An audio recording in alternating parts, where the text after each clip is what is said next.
So how does one news organization say in January, California today, 100 million dead trees prompt fears of giant wildfires? Then after those giant wildfires that they knew and said would happen, turn around and say, Trump's misleading claim about California's fire mismanagement. Isn't that pretty strange? Let's take a closer look. From the New York Times January article, California today, 100 million dead trees prompt fears of giant wildfires. This week, a group of scientists warned in the journal Bioscience that the dead trees could produce wildfires on a scale and an intensity that California has never seen. Coming in the aftermath of the deadly and destructive fires last year both in wine country and Southern California, the warning is sobering because scientists say they cannot even calculate the damage the dead tree fires might cause. It exceeds what their current fire behavior modeling can simulate. So why were all of these dead trees piling up when the New York Times knew, and many other experts knew, would cause bigger wildfires? Ironically, it's part of the wildlife and environmental policy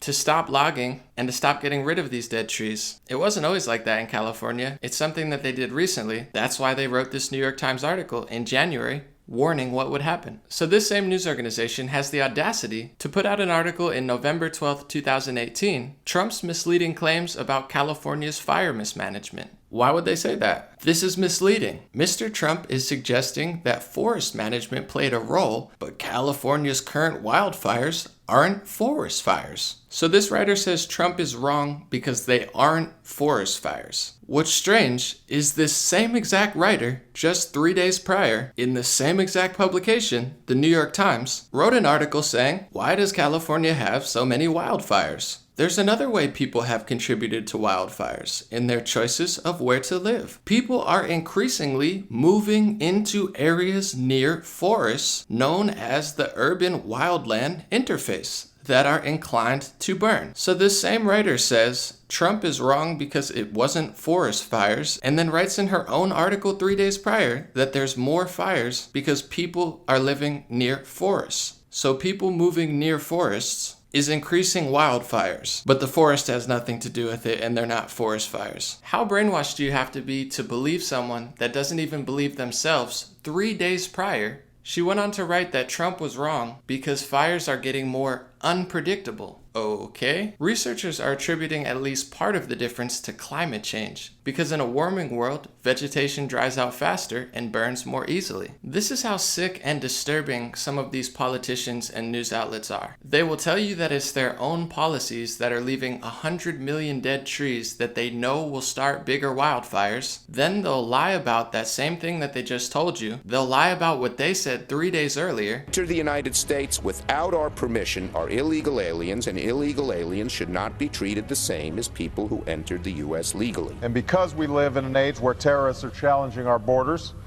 we cannot allow people to pour into the U.S. undetected, undocumented, and unchecked. And then they'll blame climate change, even though it was their backwards environmental policies that probably led to the huge increased fires. As an environmentalist myself, all of these building lies made me look and research deeper into climate change. Pretty interesting that NASA, on their government website, put out in 2015 that there were actually ice gains in the Antarctic, not losses. The ice was actually increasing overall. Weird. You don't hear that much about that, even though it's on their own website. Just a couple days ago, they stated something similar, that the ice gains were still happening. Of course, it was followed by ridiculous backflips like this New York Times article, trying to convince you how that wasn't true, even though they just told you. Right. I also found out this year that there were active volcanoes under the ice. But even that article tried to convince me that that wasn't the full reason that they were melting. So a heat source under an ice glacier, and you're trying to tell me that that's not why it might be melting. Right. I don't know how foolish, naive, and stupid these people think I am, but clearly it's working on a lot of people, because they could tell you the problem in January, lie about the problem in November, and people will believe anything just because they hate Donald J. Trump. Very fascinating stuff. I just thought maybe you'd want to hear about it. I'm not saying to believe me, I'm not saying to believe them. Do your own research and please think for yourself. I don't care what you think, but I hope you have the ability to think for yourself while it's still legal. Because in many countries, it's actually not. Free speech is all but gone, and they would love to do that here in America as well for anybody who dissents from the mainstream opinion. But that's not freedom. That's not intelligence. That's not science. That's not math. That's not environmentalism. That's authoritarianism. And it's not very popular worldwide. Have a great week. Have a great Christmas and a great holiday season. Let me know what you think about these articles that I shared. And feel free to like my page, subscribe on YouTube, support on Patreon or Donor Box, sign up to my free email list, or do none of those, and have a great last couple weeks of your 2018.